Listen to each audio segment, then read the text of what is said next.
meu nome é Aline Turbino e nesta série de vídeos da International Headache Society, a gente visa aumentar a conscientização sobre a neuralgia do trigêmeo. Como diagnosticar a neuralgia do trigêmeo? Diagnosticar os vários distúrbios de dor facial pode ser muito difícil e diagnósticos equivocados são, portanto, extremamente prevalentes, com enormes custos para o paciente. De acordo com os critérios da International Headache Society, a neuralgia do trigêmeo é caracterizada por paroxismos de dor em um lado da face, restritas às áreas de inervação do nervo trigêmeo. A duração dos paroxismos deve ser inferior a 2 minutos, a intensidade deve ser severa e a qualidade deve ser descrita em choque elétrico ou pontadas ou algo similar. Por fim, deve haver fatores que são gatilhos para desencadear a dor, como tocar no rosto, falar, entre outros. E a dor não deve ser causada por outros fatores. O quadro clínico pode nem sempre ser tão característico. A dor pode tornar-se bilateral em uma fração pequena de pacientes, e as crises de dor podem irradiar para além do território do nervo trigêmeo, como, por exemplo, para a orelha. Estes sintomas não excluem o diagnóstico de neuralgia do trigêmeo, mas sintomas atípicos são bandeiras vermelhas que devem sempre motivar novas investigações. A duração pode ser particularmente difícil.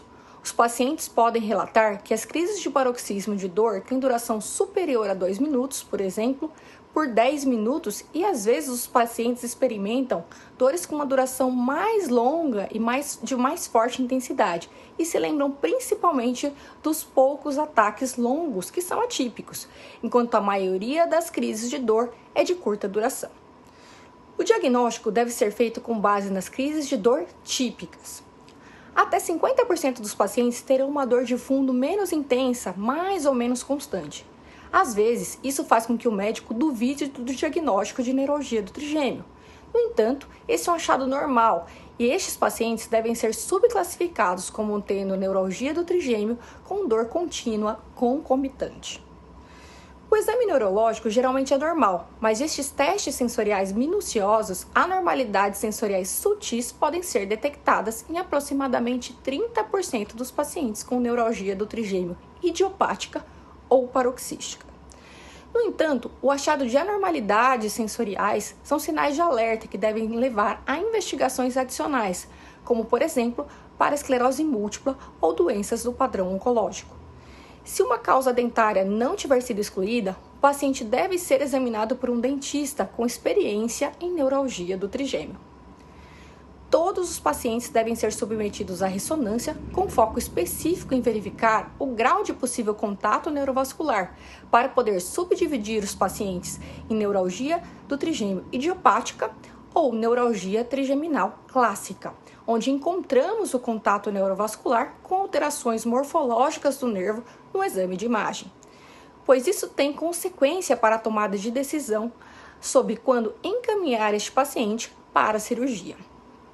Além disso, a ressonância é necessária para excluir causas secundárias, como tumores que comprimem o nervo trigêmeo ou outras doenças, como a própria esclerose múltipla.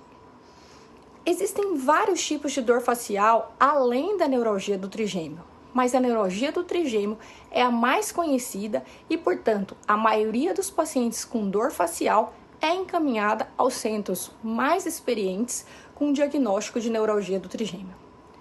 Isto é particularmente verdadeiro para pacientes com dor facial, onde a ressonância magnética demonstrou contato neurovascular entre a raiz do nervo trigêmeo e um vaso.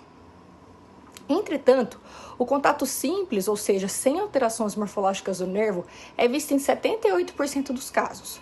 É importante lembrar que a neuralgia do trigêmeo é um diagnóstico baseado nas características clínicas. Para pacientes com características autonômicas significativas, cefaleias autonômicas trigeminais, como a SANCT, devem ser consideradas. Outros distúrbios que causam dor facial, além da neuralgia do trigêmeo, são a dor facial idiopática persistente e a neuropatia pós-traumática do trigêmeo. Aqui, é importante confiar na história da dor e no resultado do seu exame físico. Em conclusão, o diagnóstico de dor facial não é simples. Uma anamnese minuciosa e exame clínico e ressonância magnética são essenciais para se chegar ao diagnóstico correto em benefício do paciente.